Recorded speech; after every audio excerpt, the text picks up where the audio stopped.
Welcome back to your study with smart brain friends. आज के video में लेके आई हूँ भारतीय अर्थव्यवस्था। तो चलिए पढ़ते हैं। वीडियो आप लोग को पसंद आती है तो प्लीज़ शेयर कीजिए, लाइक कीजिए, सब्सक्राइब कीजिए। पढ़ते हैं भारतीय अर्थव्यवस्था। अर्थव्यवस्था एक दृष्टि में चलिए देखते हैं। भारत में किस तरह की अर्थव्यवस्था है? तो यहाँ हो गया आपको मिश्रित अर्थव्यवस्था है। मिश्रित अर्थव्यवस्था किसका उल्लेख करती है?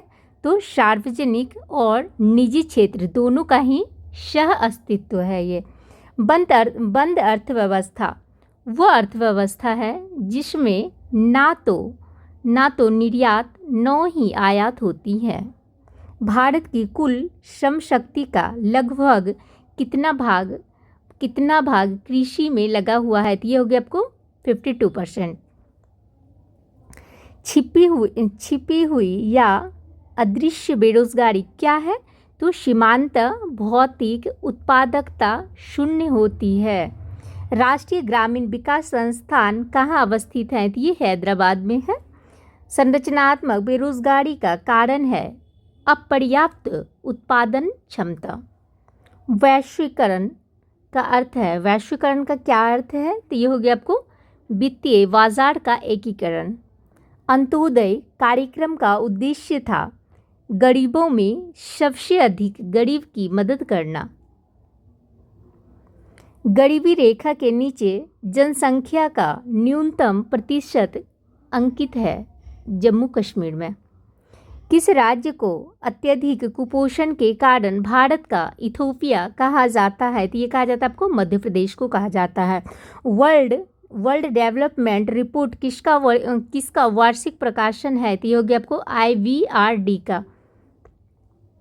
मानव विकास सूचकांक HDI किस अर्थशास्त्री की देन है? तो ये हो गया आपको महबूब उल हक की।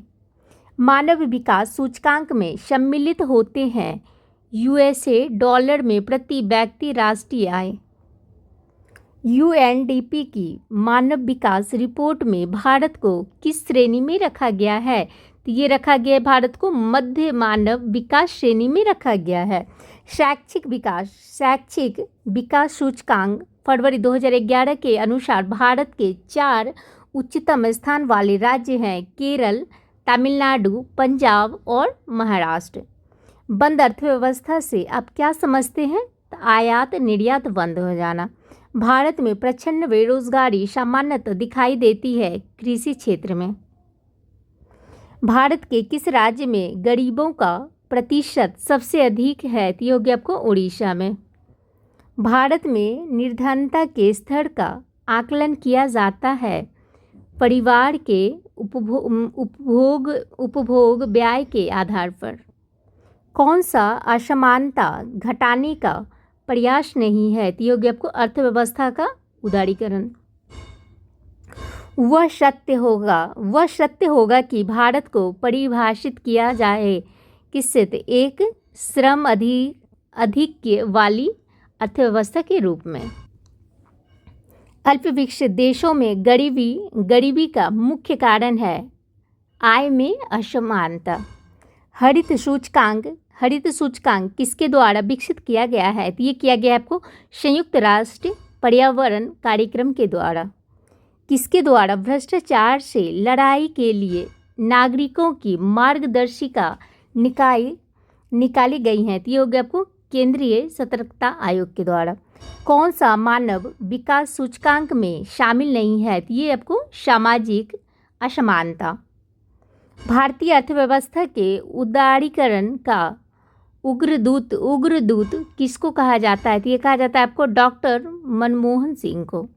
मानव विकास सूचकांक किसने बनाया था? तो ये बनाया था आपको UNDP ने बनाया था। तेंदुलकर समिति ने भारत में गरीबी रेखा के नीचे की जनसंख्या का प्रतिशत कितना आकलित किया है? तो ये क्या है आपको 37.2%। किसी अर्थव्यवस्था में क्षेत्रों को सार्वजनिक और निजी में किस आधार पर वर्गीकृत किया जाता है? तो ये किया जाता है आपको उद्यमों का स्वामित्व। Thank you friends. I hope कि वीडियो अगर पसंद आती है तो प्लीज़ शेयर कीजिए, लाइक कीजिए, सब्सक्राइब कीजिए। Thank you.